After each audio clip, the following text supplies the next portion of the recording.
गुरुर्ब्रह्मा गुरुर्विष्णू गुरुर्देवो महेश्वरः गुरु साक्षात् परब्रह्म तस्मै श्री गुरवे नमः। सद्गुरुनाथ महाराज की जय। महर्षया सप्तपूर्वे चत्वारो मनवस्तथा मद्भावा मानसा जाता येषाम लोक इमः प्रजाः। माझ्या ठिकाणी ज्यांचे चित्त आहे व मी मनाने उत्पन्न केले म्हणून माझ्या ईश्वरी सामर्थ्याने जे युक्त आहेत असे पूर्वी होऊन गेलेले जे अधिकारिक 7 महर्षी व 4 मनु यांच्यापासून सर्व स्वर्गादी लोक व स्थावर जंगमात्मक प्रजा उत्पन्न झाली असे कृष्ण म्हणतायत। आता इथं काय होतंय, इथं जो काही म्हणजे आता ज्यांनी आपण याला गेलो होतो रामगडला, जिथं अरविंदांच्या तत्वज्ञानाचा आणि इथं थोडी फारकत पडते लक्षात।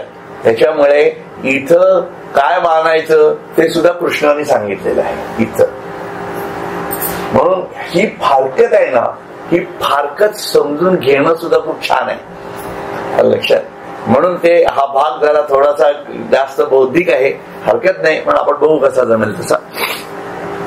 तरी आघवाची माझ्या ठिकाणी ज्यांचे चित्त आहे व मी मनाने उत्पन्न केले म्हणून माझ्या ईश्वरी सामर्थ्याने जे युक्त आहे, म्हणून ईश्वराच्या मनाने निर्माण केलेले।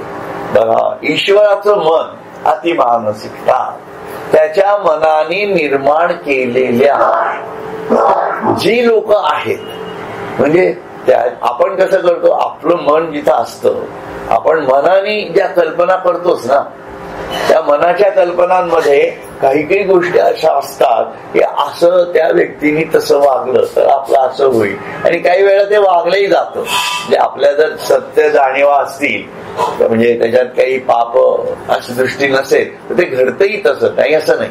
परंतु त्याचा तो वेगळा, त्याच्याबद्दल बोलायचं नाही मला। परंतु ईश्वराच्या मनातनं जे निर्माण झालं म्हणजे विश्वनिर्मितीच्या अगोदरचा काळ आला बघा। ईश्वराचं मन आहे फक्त, संपूर्ण ब्रह्मांड नाहीच आहे, म्हणजे सर्वत्र अनंत परब्रह्मच आहे।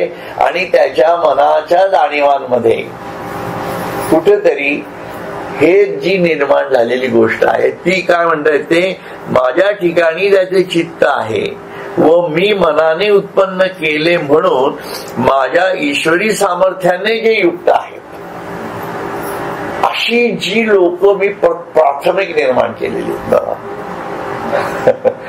थोडा विषय अजून हे होतो, असे पूर्वी होऊन गेलेले जे अधिकारिक 7 महर्षी म्हणून सप्त महर्षी यांची जी आपल्याकडे गोष्ट हे सांगितल्या जाते पुराणांमधनं आहे, हे सप्तर्षी सुद्धा आपण म्हणतो आहोत वगैरे, या सर्व लोकांच्या जाणीवा ईश्वराच्या मनातनं निर्माण झालेल्या आहे बघा। आता व 4 मनु, हे सप्त ऋषी आणि 4 मनु, हे जे 4 मनु झालेत हे ईश्वराच्या मनातनं निर्माण झाले आहेत म्हणून त्यांना मनु म्हटलेले आहे, 4 मनु। आणि ते पुढे काय म्हणतायत, यांच्यापासून सर्व स्वर्गादी लोक, हे सर्व प्रकारचे हे जे 14 भुवन आहेत या सर्वांची निर्मिती मी या सप्त ऋषी आणि मनु 4 मनु यांच्या मार्फत केलेली आहे असं सदा कृष्ण म्हणतात बघा। आता स्वर्गादी लोक स्थावर जंगात्मक प्रजा उत्पन्न झाली, म्हणून ही सर्व स्थावर जंग जे दिसतंय आपल्याला त्याच्यातनं निर्माण झालेली प्रजा। पृथ्वी आप तेज पंचमहाभूत त्रिगुण अष्टदा प्रकृती, त्यातनं संपूर्ण ब्रह्मांडाची निर्मिती आणि सर्व जीव जंतूंची निर्मिती ही त्यातनं निर्माण झालेली आहे. आणि इथं काय होतं, इथं नेमकेपणाने आपल्या धर्माचं, कारण आपण गीता हा आपला धर्म मानतो, त्याच्यामुळे या भूमिकेचा आणि डार्विनच्या सिद्धांताची कॉन्ट्राडिक्ट होत एकदम. इथं कॉन्ट्राडिक्शन आहे. लक्षात आलं मी का सांगतोय तुम्हाला? हे कॉन्ट्राडिक्शन इथं आहे. कारण डार्विन काय म्हणतात तसं झालेलंच नाहीये. म्हणून त्यांच्या पद्धतीने योगी अरविंदांनी तत्वज्ञान मांडण्याचा प्रयत्न केलेला आहे, पण तो कृष्णाला अभिप्रेत आहे असं गीता सांगत नाहीये. लक्षात आलं का? काय कॉन्ट्राडिक्शन आहेत ते मी स्पष्ट करतोय तुम्हाला इथं. कारण गीता काय म्हणतेय की मी ऋषींना निर्माण केले, माझ्या मनातनं ते जाणीवा मी तयार केल्या आणि ते ऋषी आणि 4 मनू हे निर्माण झाले आणि त्याच्यातनं मग हे संपूर्ण ब्रह्मांड आणि त्याच्या सर्व मानसिकता पुढे तयार झालेल्या आहेत. म्हणजे माणसातनं माणसं निर्माण झाली, ऋषींच्या संकल्पनेनं जे जीव जंतू असतील ते तसे निर्माण झाले वगैरे. म्हणजे माणूस हा वानरापासून झालेला आहे. ही जी संकल्पना आहे ही कुठेतरी चुकती आहे, ती आपल्या धर्माला मान्य नाहीये असं मी म्हणतो. असं दिसतं ना याच्यात, बरोबर आहे की नाही? म्हणून आपण या दृश्य दुष्णाच्या याच्या भांगडीतच पडायचं नाही, लक्षात ठेवा. म्हणून पारखेंनी आज जे काही मांडलेलं आहे ना, एक ते गोंदवलेकर महाराजांचं प्रवचन पाठवले बघा, वाचा तुम्ही. असं श्रीकृष्ण होता तर श्रीकृष्ण नव्हता, मग ते स्थळ मग आम्ही ते शोधून काढलं वगैरे वगैरे. पण अरे संतांनी ज्या कृष्णाला शोधलं, ज्या रामाला शोधलं, तो अयोध्येत होता का नव्हता, त्या द्वारकेत होता का नव्हता, यातनं शोधलेलंच नाहीये त्याला. त्याला शोधण्याचा मार्गच वेगळा आहे. तुम्ही संशोधन केलं ते फक्त या दगडमातींचं केलेलं आहे.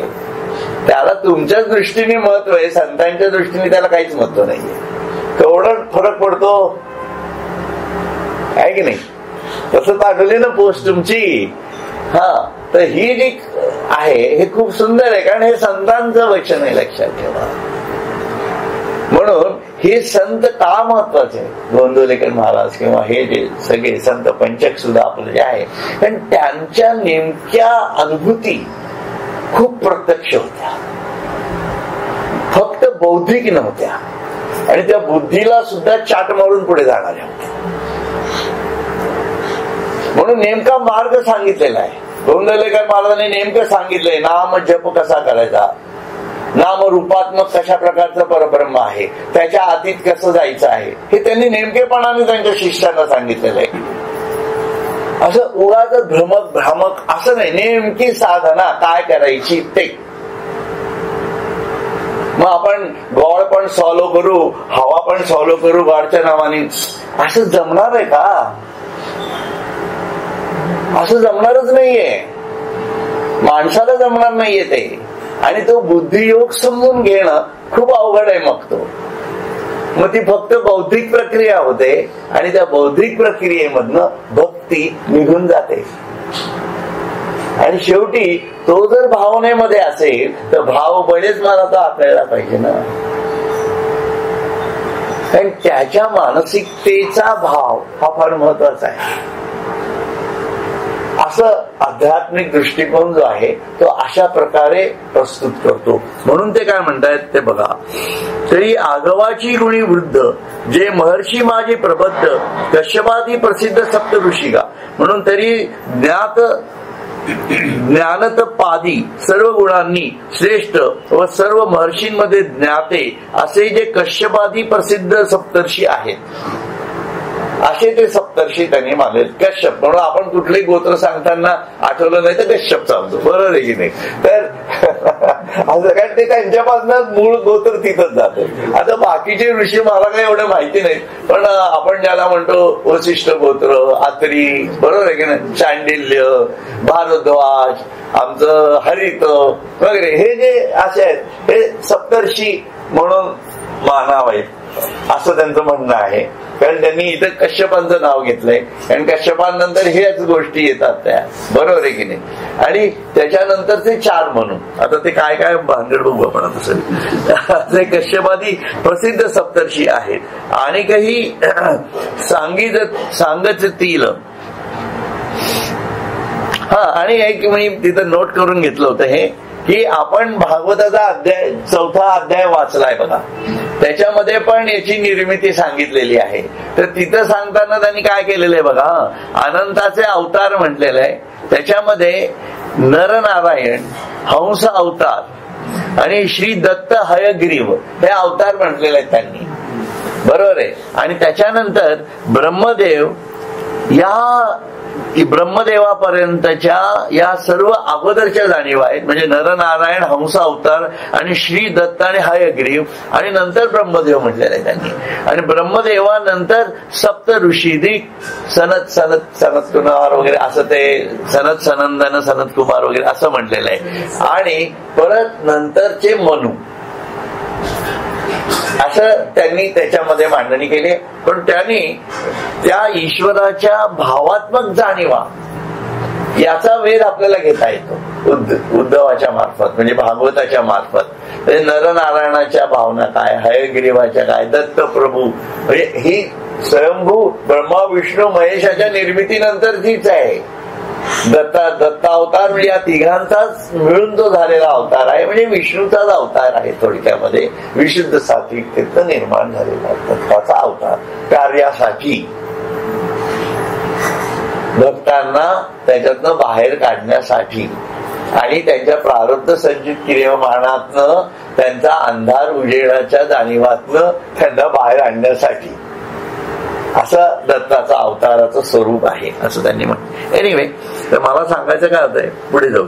आणि काही सांगतील जे का 14 अंतुल मुदल स्वयंभू मुख्य वडील 4 म्हणून, बर का. ऐसे हे 11 माझ्या मनी जाहाले धनुर्धरा सृष्टीच्या व्यापारात लागोनिया. म्हणून ते काय म्हणतात, आणखी सांगतो आई. मुळात असलेल्या 14 मनूंमध्ये पहिले स्वयंभू वगैरे जे 4 मुख्य मनू आहेत ते, आणि असे हे 11 जण पुढील सृष्टीच्या उत्पत्ती आधी व्यापार करण्याकरता माझ्या मनापासून उत्पन्न झालेले. बरं का, आता हे मनापासून उत्पन्न झाले. आता आपण टाइम गॅप मध्ये बघूया कसं आहे. कारण काळ हा फार महत्वाचं गणित याच्यामध्ये येतं. तो कालातीत आहे आणि बाकी सर्व काळाने बांधल्या गेलेला आहे, बरोबर आहे की नाही. हाही विचार जरा महत्वाचा येतो याच्यामध्ये. आणि त्याच्यामुळे कालगतीवरती आरूढ झालेला विश्वव्यवहार, त्याचं स्वरूप हे भ्रमात्मक जरी वाटत असलं तरी ते सत्य आहे असं आपण म्हणतो, बरोबर आहे की नाही. म्हणजे विश्वातीतही सत्य आहे, कालगतीवर आरूढ असणारं वैश्विक स्वरूप हेही सत्य आहे, आणि प्रारब्ध संचित क्रियमाणाच्या कालावरती आरूढ असणारं जीवात स्वरूप सुद्धा सत्य आहे. म्हणजे अचेतनापर्यंतच स्वरूप सत्य झालं, अष्टधा प्रकृतीच्या निर्मितीचं आणि जीवांच्या निर्मितीचं सुद्धा काळावर अधिष्ठित असणारं स्वरूपही झालं स्थिर, अशा प्रकारचं आहे. म्हणून ते काय म्हणतायत, जै लोकांची व्यवस्था न पडे, जै या त्रिभुवनांचे काही न मांडे, महाभूतांचे दळवाडे अचुंबित असे. म्हणून जेव्हा त्रिभुवनाची मांडणी व लोकांची उत्पत्ती होत नाही, आता काळ आला, मी काय म्हणतो तुम्हाला, काळ त्याचं कारण हे आहे की जेव्हा त्रिभुवनाची मांडणी व लोकांची उत्पत्ती होत नाही आणि पंचभूतांचा समुदाय, महाभूतांचे दळवाडे अचुंबित असे, म्हणजे पंचभूतांचा समुदाय क्रियारहित असतो. म्हणजे जेव्हा पंचमहाभूत निर्माण व्हायची होती त्याच्या अगोदरचा काळ आला. लक्षात आलं का?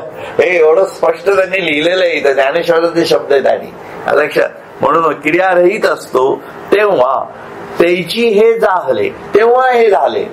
सप्त ऋषी आणि 4 मनू हे तेव्हा झालेले आहेत. दत्तांची निर्मिती सतरजतमाच्या अगोदरच्या जाणीवातली आहे असं म्हणावं लागतं. त्याच्यामुळे लक्षात आलं का तुमच्या? म्हणून ते गुरुदेव दत्त. म्हणून ब्रह्मा जेव्हा म्हणतो की मी कशासाठी मला याने बाहेर काढलं, तेव्हा गुरु त्याला आतून सांगतो की तू तप कर. आता हे लिंक इथं लागते बरोबर, कारण ब्रह्मदेवाची निर्मिती झाली असताना गुरु आले कुठनं असा प्रश्न निर्माण होतो ना मध्येच. त्याच्यामुळे हा प्रश्न इथं सॉल्व्ह होतो. हा माझ्या डोक्यातही होता प्रश्न, पण मी त्यावेळेला तुम्हाला सांगायचो म्हणजे याच्यातनं माझं हृदयी सद्गुरु या जाणीवेतनं सांगायचो. पण आता याही जाणीवेतनं हे खरं ठरलं ना, आहे की नाही. म्हणून दत्तगुरूंचं महात्म्य ब्रह्माच्याही वरच आहे हे याच्यातनं कळलं आपल्याला. म्हणून ब्रह्मदेवाला सांगितलं तू तप कर, म्हणून परत एवढ्या अष्टकमलातनं काय सहस्त्रदलातनं वर आलेले ब्रह्मदेव परत नाभीत गेले, विष्णूच्या तप करत गेले आणि मग स्वाधिष्ठानापासून सुरुवात केली परत, कारण ते स्वाधिष्ठानापाशी आहेत ब्रह्मदेव लक्षात. म्हणून स्वाधिष्ठानातनं मग आले वरती कुठलं ते मणिपूर, त्याच्यानंतर मग अनाहत विशुद्ध आज्ञाचक्रापाशी आले, तेव्हा गुरुस्थान कळलं. आणि मग पुरुषण्यकरचे अरे हे हृदय, म्हणून त्यांनी स्वतःच हृदय त्या परब्रह्मापर्यंत पोचत केलं. तेव्हा त्यांना त्या विश्वातीताच्या हृदयामधनं कळलं की त्याला काय अभिप्रेत आहे. मग तो म्हणतोय की मी ब्रह्म आहे, सर्वं खलु इदं ब्रह्म. मग येताना परत तमाला बरोबर घेऊन आले, विष्णू सत्वाला बरोबर घेऊन आले आणि परत मग जे फुलले ते ब्रह्मांड निर्मितीच्या कार्यात मग झाले. ते ब्रह्मदेव आहे, रजोगुण कार्यरत. लक्षात आलं का कसं कशा भूमिका आहे ते समजलं ना की खूप छान वाटतं. म्हणून परत ऐकायला सुद्धा मलाही बोलायला खूप छान वाटतंय, वेगळ्या दृष्टिकोनातनं जातो आपण, म्हणून ते छान वाटतं असं. एनिवे, जेव्हा त्रिभुवनाची मांडणी लोकांची उत्पत्ती होत नाही आणि पंचभूतांचा समुदाय क्रियारहित असतो, म्हणून 11 हे राजा मग येर जग यांची या प्रजा एवं विश्वविस्तार हा माझा ऐसेची जाण. म्हणून यांच्यापासूनच मग माझा या विश्वाचा विस्तार अशा प्रकारे झालेला आहे. बघा आता पुढे पाहे आरंभी बीज ऐकले मग तेची विरडुलिया बुड जाहाले बुडी कोंब निघाले खांदी यांचे. म्हणजे ते काय म्हणतायत की बीजापासून कुठे गेलं ते. म्हणून या 11 जणांचा समुदाय राजा, 7 ऋषी आणि 4 मनू असून बाकीचे जग त्यांची प्रजा होय. म्हणून हे राजे आता हा राजाला निर्माण करणार आहे. हा स्वतःला राजा म्हणत नाही, हे भारी कृष्ण आहे की नाही. स्वतःला राजा म्हणत नाही, तो कधीच नाही म्हणत. म्हणून त्याला काही नाही, त्याला ऋषीमुनीचे पाय धुवायला काही वाटत नाही. बघा केवढा अहंकार शून्यता आहे, अवघड आहे ना. म्हणून मोदीला त्या लोकांचे पाय धुताना पाहताना बरं वाटलं ना आपल्याला. का? त्याचं कारण आहे ते, कारण किती अहंकार खाली जायला पाहिजे हे ज्याला समजतं त्यालाच ते भावणार आहे. एवढी समर्पण वृत्ती आपल्याला सामाजिक स्तरावरती आणता येणार आहे, लक्षात ठेवा. म्हणून जग त्याची प्रजा होय, याप्रमाणे हा संपूर्ण विश्वाचा विस्तार माझाच आहे असे समज. हे पहा अर्जुना, पहिले एक बीजच असते, मग तेच वाढले की बुड म्हणजे खोड म्हणा, खोड होते. पुढे त्या बुडाला फांद्याचे कोंब येतात, आहे की नाही. त्या खोडालाच फांद्या फुटतात. त्याप्रमाणे यांच्यापासून ही सर्व निष्पत्ती झालेली आहे असं तू समज. पल्लवी फूल फळ एवं वृक्षत्व जाहले सकळ ते निर्धारिता केवळ बीजची आगवे. याप्रमाणे म्हणजे हे सर्व एका बीजापासूनच जसं निर्माण झालेलं आहे, त्याप्रमाणे तैसे मी एकची पहिले मग मी तेची मनात व्याले ते तर सप्तऋषी आणि जाहले 4 म्हणून. म्हणून याप्रमाणे या सृष्टीचा पूर्वी मीच एक असतो. म्हणून सृष्टीच्या पूर्वी मीच एक असतो. आणि काय म्हणले, मनात व्याले. म्हणजे हे जे काय माझा प्रसव आहे या माझ्या मनामध्येच झालेला आहे फक्त. पूर्वी मग त्या माझ्यापासूनच मनाची उत्पत्ती होते व त्या मनापासून सप्तर्षी व 4 मनू उत्पन्न होतात. आता याच्या पुढचं जे कृष्णाचं स्टेटमेंट आहे ते खूप जबरदस्त आहे बरं का. ते मी मगाशी काय बोललो त्याला तुमच्या लक्षात येईल. ई लोकपाळ केले लोकपाळी विविध लोक सजिले लोकांपासून निपजले प्रजा जात. मग ते लोकपाळांना उत्पन्न करतात म्हणजे हे सप्तऋषी आणि मनू लोकपाळ तेथील जनांना उत्पन्न करतात. अशा प्रकारे लोकांपासून अनेक प्रकारची प्रजा निर्माण होते. ऐसेनी हे विश्व येथे मीची विस्तारिलेसे निरुते परी भावाचे निहाते माने दया. त्यांनी बॉटम लाईन गुरु किल्ली टाकून दिली तिथं. कशी टाकली बघा. ज्याप्रमाणे येथे हे जग म्हणजे मीच खरोखर विस्तारलो आहे पण हे माझ्या वचनावर दृढ विश्वास असल्यामुळे ज्याला पटेल त्यालाच कळेल. आता या वचनावर विश्वास ठेवायचा का नाही हा त्याच्या भक्तीचा विषय सुरू होतो इथं आहे की नाही. त्याच्यामुळे आपण या आपल्या बुद्धीचा वापर जे बाकीच्यांनी सांगितलेलं आहे त्या तत्वज्ञानाला हे कसं अनुलक्षून चालतं असा विचार केला ना की बुद्धीला पटतं. हे माझा तरी अनुभव सांगतो तुम्हाला. त्यामुळे कुठल्याही संतांनी कुठंच चुकीचं काही सांगितलेलं नाहीये लक्षात आलं. म्हणून या भूमिका कशा प्रकारे आपल्याला घेता यायला पाहिजे कारण या सर्व भावना आहेत. लक्षात घ्या सप्तऋषी ही मनातनं आलेली भावना आहे. मनू ही मनातनं आलेली भावना आहे आणि ती जेव्हा ब्रह्मदेवाकडनं प्राकट्यात आली कारण साधं आहे ना त्याशिवाय पुढच्या निर्मिती कशा होतील. कारण त्यांनी जो ब्रह्मदेवाने प्रोजेक्ट रिपोर्ट तयार केला आहे तो फायनल टार्गेट साठी केलेला आहे कारण ईश्वराला बघायचं आहे मी ब्रह्म आहे आणि सर्व खलु इदम ब्रह्म म्हणून सर्वत्र ब्रह्म भरलेला आहे. हे तो काय एका स्वतःच्या एकट्याच्या डोळ्यांनी बघणार आहे का फक्त भावनेने समजणार आहे. नाही त्याला स्वतःच्या डोळ्यांनी बघायचं आहे. त्याला स्वतःच्या डोळ्यांनी बघायचं आहे. सर्व खलु इदम ब्रह्म. मी तुम्हाला किती सांगितलं याला सांगितलं अरे काय मस्त शर्ट दिसतोय काय पॅन्ट दिसतोय वा काय मस्त दाढी बिडी सुद्धा खूप छान आहे पण हा म्हणेल हे काही नाही मी बघतो आरशात जाऊन म्हणेल की नाही आहे की नाही. आपण छान दिसतो की नाही हे आरशात जाऊन आपणच कन्फर्म करतो ना. त्या दुसऱ्यांनी सांगितलं का उलट दुसऱ्याला कन्फर्मेशन घेतो काय मी कसा दिसतोय ही गोष्ट वेगळी पण मी कन्फर्म केल्यानंतर ही जी वृत्ती आहे ही त्याच्यापासून झालेली लक्षात आलं का. परंतु ही अज्ञानातनं जातीये. हेच मी मूळ कसा आहे हे बघितलं आपण आत्म्याच्या जाणीवेतनं तर हे संपूर्ण ब्रह्मांड म्हणजे मी आहे हे बघणं केवढा मोठा प्रोजेक्ट आहे हा आणि याच्यासाठी तो रोजी गुण लागतोय लक्षात आलं. म्हणून या भूमिकेतनं आपल्याला जायला पाहिजे. साधनेचं स्वरूप सुद्धा असं ठेवावं लागणार आहे.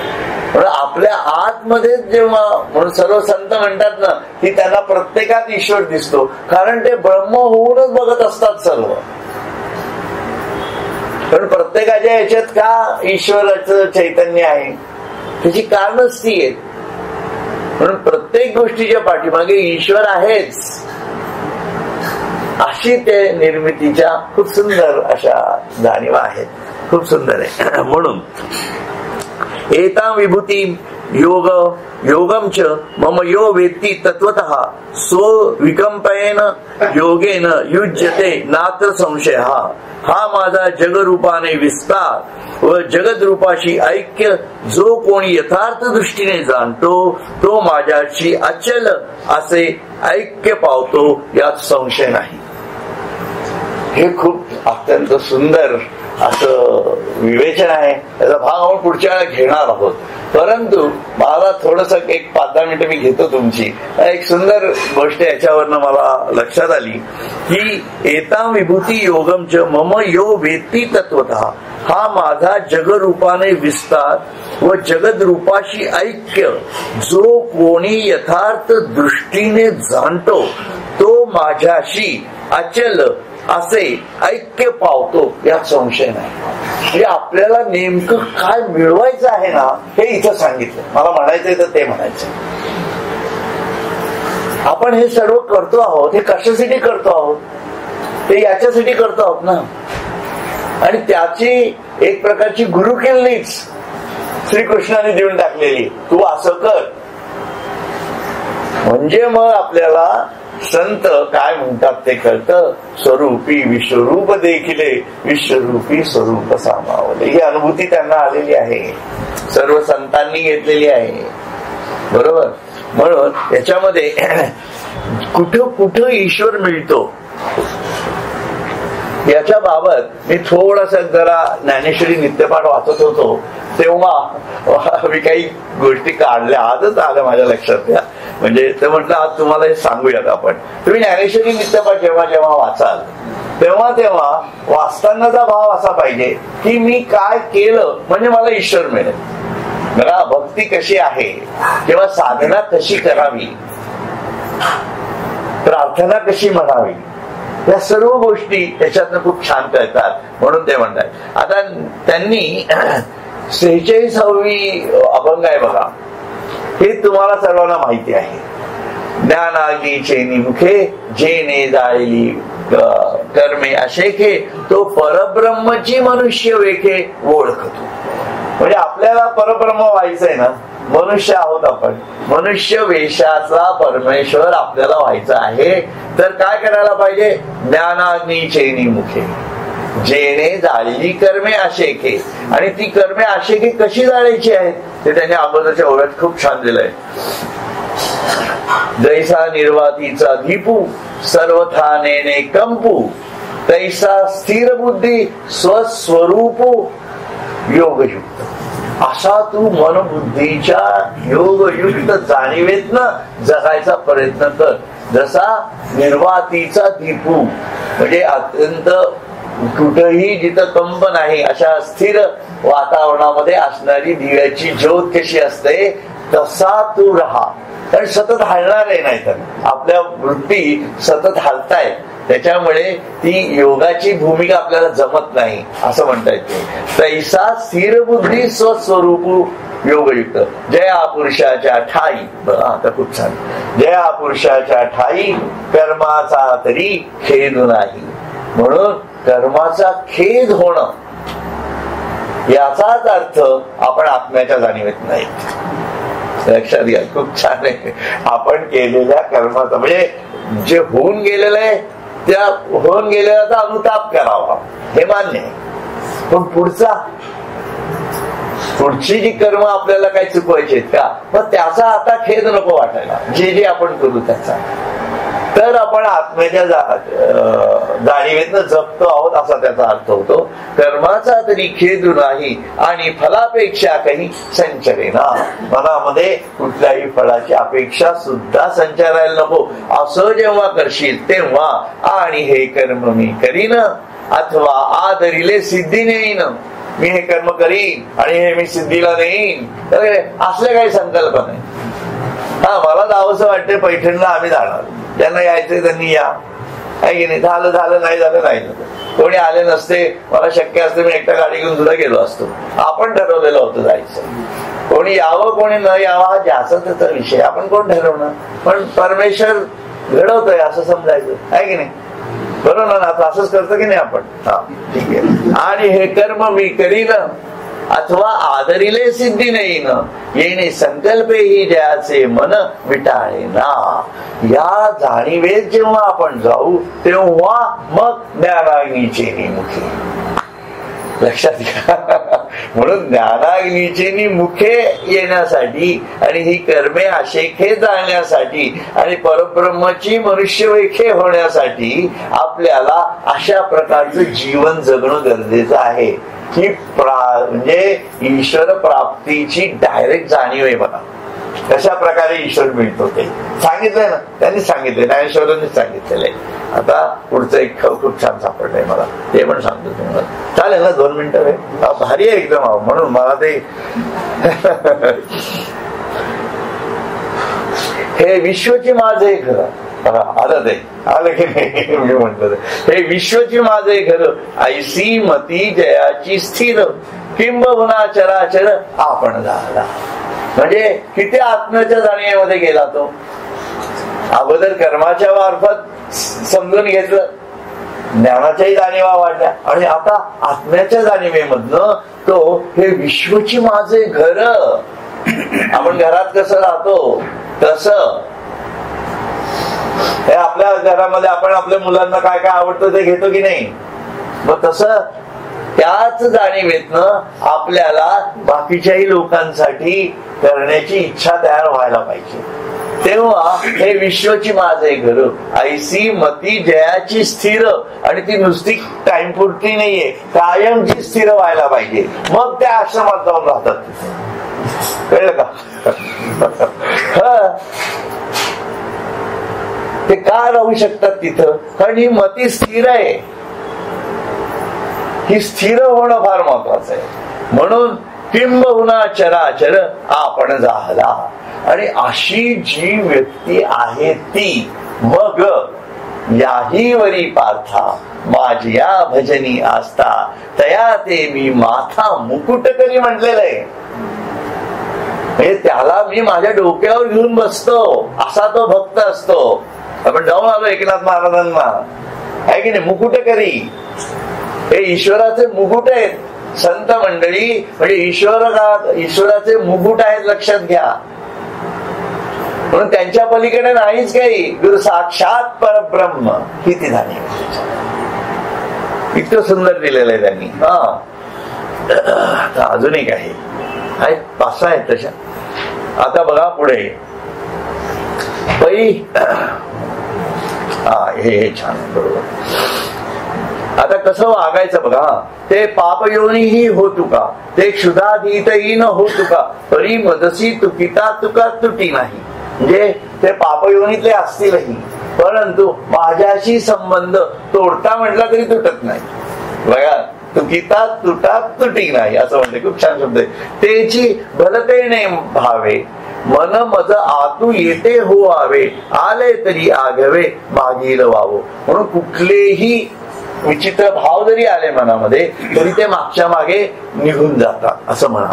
जैसे तवची वहाळ ओहळ जवन पवती गंगाजळ, मग होनी ठाकती केवळ गंगा. म्हणून आपण आपल्या जीवनामध्ये असे वेगवेगळे अमंगळ गोष्टी आहेत, म्हणून ते मागच्या मागे घालून टाका आणि त्या गंगेला मिळायचा प्रयत्न करा, त्या शुद्धीत मध्ये शिरायचा प्रयत्न करा. त्यांनी काय होईल, आपणच गंगारूप होऊन जाणार आहोत. म्हणून तैसे आता हे कसं सांगितलं बघा. कारण क्षत्र वैश्य वगैरे सर्व आपल्या वेगळ्या जाती उपजाती त्यांनी म्हणजे शरीरा दृष्टीने सांगितलेले आहेत आणि सामाजिक भूमिकेतनं अशा प्रकारे काम करणारी लोक आहेत. ही जी भूमिका आहे ही भूमिका महत्वाची आहे. तर आजही सर्वच निस्सारण व्हावंच लागतंय. आजही क्षात्र ते लागतच आहे. भले तो ब्राह्मण असेल पण तिथं जाऊन जो लढतो आहे तो ब्राह्मण असला तरी तो क्षत्रियच आहे ना. आणि एखादा वैश्य असेल, तो जर बुद्धिमान असेल, तो कॉलेजमध्ये शिकवत असेल तर तो ब्राह्मणच आहे असं काही नाहीये. पण ईश्वराच्या जाणीवा फार वेगळ्या प्रकारच्या आहेत, भावनेच्या संबंधात आहेत, त्या शारीरिक अस्तित्वाच्या दृष्टीने नाहीत. माझे वडील ब्राह्मण आहेत म्हणून मी ब्राह्मण झालो तर तू मूर्ख आहे, त्याच्या पलीकडे काही नाहीये. तू तुझं ब्राह्मणत्व सिद्ध कर, तू तुझं क्षत्रियत्व सिद्ध कर. नाही तर मी इथं क्षत्रिय जातीचा आहे, मी असायनाने इकडे पाहिलं तर उंदीर पाहिलं तर घाबरतं. का उपयोग आहे त्याचा? असल्या क्षत्रियाचा काही उपयोग आहे का? आहे की नाही? मग तिथं बाजीप्रभू देशपांडेच पाहिजे हो. हा, आलं का लक्षात? म्हणजे ह्या जाणीवा खूप वेगळ्या आहेत. आपण काय केलेलं आहे, या राजकारणी लोकांनी इतके घाण करून टाकलं ना सर्व, त्याच्यामुळे जाऊ दे, तो आपला विषय नाही, जाऊ दे. तैसे क्षत्रिय वैश्य स्त्रिया का शूद्र अंतजाती इया जाती तवची वेगळा लिया जव न पवती माते. जोपर्यंत ते माझ्यापर्यंत पोहोचत नाही तोपर्यंतच या गोष्टी आहेत. जेव्हा माझ्या पडकाने सर्व माझ्यापासून निर्माण झालेलं ना, त्याच्यामुळे या लागी पाप योनी अर्जुना त्या वैश्य शूद्र अंगना माते भजता सदना माझी आई येते.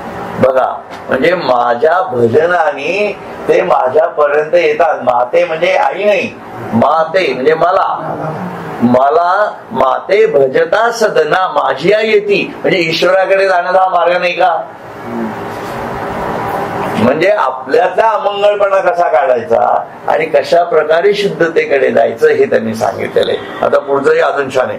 पै भक्ती एक मी जाणे. मग त्याच्यासाठी काय सांगितलंय? पै भक्ती एक मी जाणे तेथ साने थोर न म्हणे. मी फक्त भक्ती जाणतो, तो लहान मोठा हा विषयच नाही माझ्याकडे.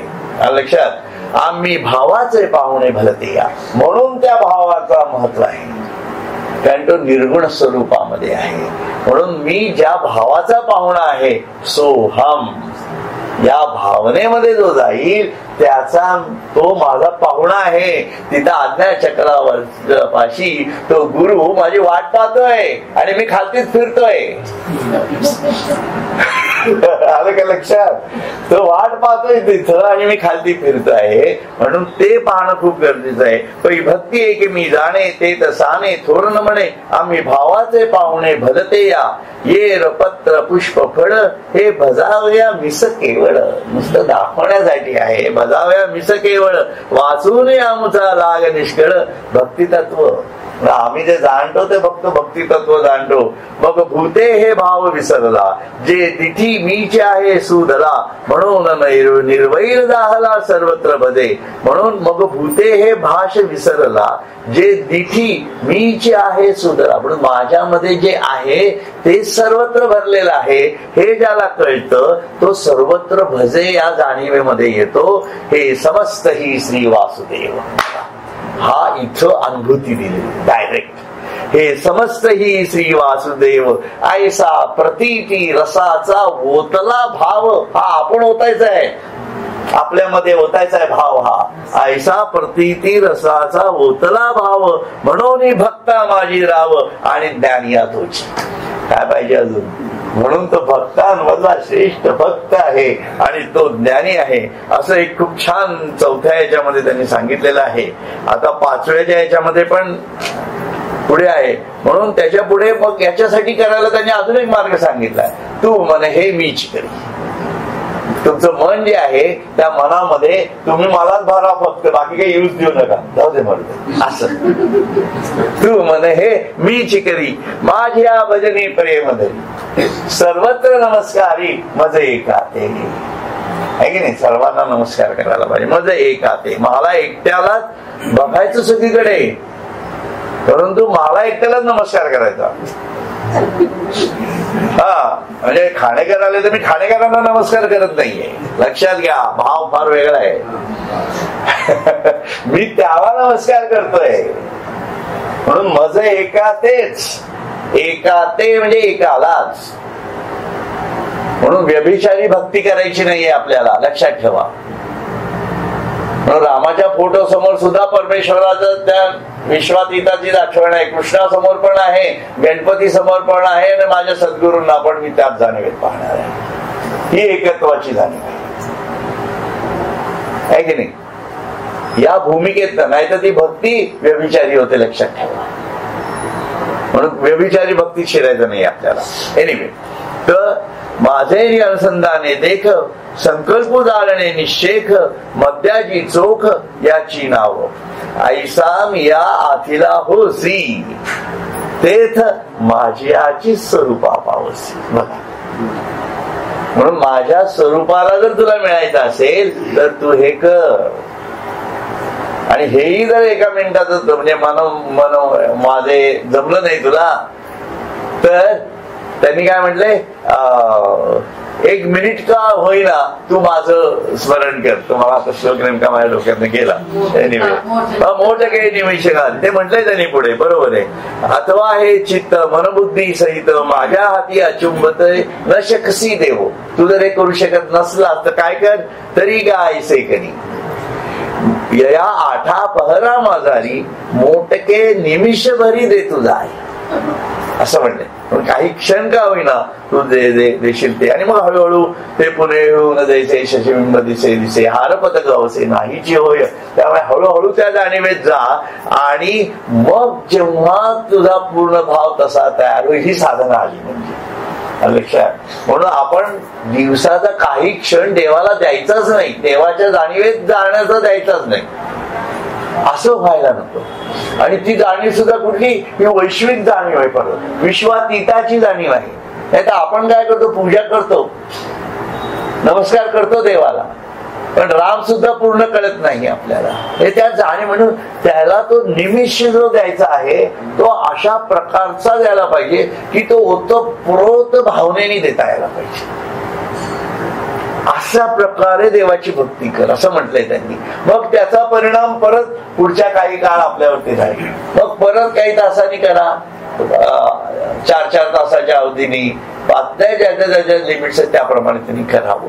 म्हणून मग पुणेहून दैसे पुनबेहून दैसे शशिबिंब दिसे दिसे हारपता अवसे नाहीची होय. तैसे भोगा आतून निघता चित्त मज माझी रिगता हळूहळू पंडू सुका मीची होय. झालं. परत परमेश्वर मिळाला. कितवा मार्ग सांगितला त्यांनी? जवळजवळ माझ्यामध्ये 6वा मार्ग झाला चालू. आता 7व्या मार्गाकडे जाऊ. काय म्हणतात तुला आता भगवद्गीतेबद्दल म्हटलंय ते हे मंत्र रहस्य गीता. आता मंत्र रहस्य सांगितलं आपल्याला. विश्वातीत विश्वभाव विभूती वगैरे सर्व झालं. ते हे मंत्र रहस्य गीता मेळवी जो माझ्या भक्ता अनन्य जीवना माता बालका जैसी. त्याप्रमाणे हे गीतेचं मंत्र रहस्य समजून घे. तैसा भक्ता गीतेसी भेटी करी जो आदरेसी. बघा, अनन्य जीवना माता बालका जैसी. तसं ते बाळ असतं की नाही, ते आई पाहिले की आईला कसं बिलकत, तसं तुम्ही ही जी गीता आहे ही ज्ञानेश्वरी आहे आपल्या दृष्टीने. म्हणून बरोबर की नाही, त्याचा अभ्यास करतो म्हणून ही ज्ञानेश्वरी आहे. तैसी भक्ता गीतेसी, तशी ही ज्ञानेश्वरी, तशी ही भगवद्गीता तू समजून घे आणि तिला भेटायला सांगितलेलं आहे. भगवद्गीतेला भेटायला सांगितलेलं आहे ज्ञानेश्वरांनी. भेटी करी जो आदरेसी. आणि कसं आदरयुक्त, कारण तिच्यामुळे मला हे सर्व ज्ञान मिळालेलं आहे. लक्षात घ्या. म्हणून तो आदर निर्माण व्हायला पाहिजे ना. माझं आध्यात्मिक पुनरुज्जीवन कशामुळे होणार आहे? या ज्ञानेश्वरीमुळे होणार आहे, या भगवद्गीतेमुळे होणार आहे, या ग्रंथांमुळे होणार आहे. तैसी भक्ता गीतेसी भेटी करी जो आदरेसी तो देहा पाठी मजसी एकची होय. म्हणून मरेपर्यंत हा अभ्यास करा. म्हणजे देहा पाठी म्हणजे हा देह गेल्यानंतर आपण त्याच्यापासून मिळणार आहोत एवढं वचन दिलेलं आहे की नाही. आता राहिले किती वर्ष आपले जगायचे आता, आहे की नाही. तर तेवढा तर आपण नियम करायला काय हरकत नाही ना आपल्या आयुष्यात. म्हणजे करून बघावा की बघूयात काय होतंय. संशोधकाच्या वृत्तीने जरी गेलं तरी हरकत नाही. कारण अज्ञान जरी असलं तरी ते जाईल. आणि कुठपर्यंत राहील? देह आहे तोपर्यंतच राहील. पण देह गेल्यानंतर जे जीवात्म्याच्या जाणीवेत असेल ते ज्ञानयुक्त होईल. म्हणून तो देहापाठी मजसी एकची होय. तो देह गेल्यानंतर माझ्यासारखाच होऊन बसतो.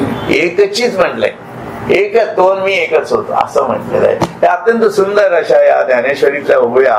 मला याचा अर्थ आणि त्याची पार्श्वभूमी अशा एक 6 मार्ग आपल्यासाठी एवढे छान उपलब्ध करून दिलेला आहे.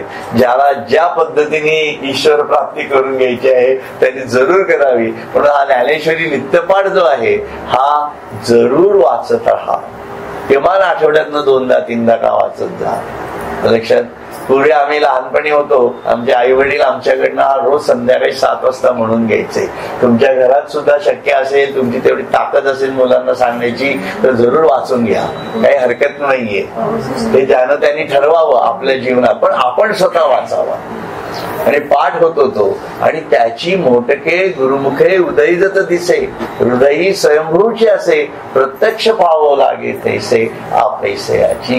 ही जाणीव फार महत्वाची आहे. आणि हे सर्व आमच्या डोळ्यात देखत खूप लोकांच्या बाबतीत घडलेलं आहे, आपल्याही बाबतीत घडावं अशी इच्छा आहे. म्हणून याचं पाठांतर, वाचन किमान आठवड्यातनं 3-4, एकदा पाठ झाल्यानंतर म्हणता येतं, पण आठवड्यातनं 2-3दा तरी म्हणावं, असे प्रकारचा हा छोटासा ग्रंथ आहे, लक्षात ठेवा. परंतु त्यांनी संपूर्ण आपल्याला ज्ञानप्राप्ती होते आणि जे पाहिजे ते मिळतं, असं मला म्हणायचंय, ज्याच्यासाठी हा अट्टाहास चाललेला आहे. एनिवे, मला वाटतं आता इथं आज आपण थांबूयात. हरिओम हरिओम हरिओम.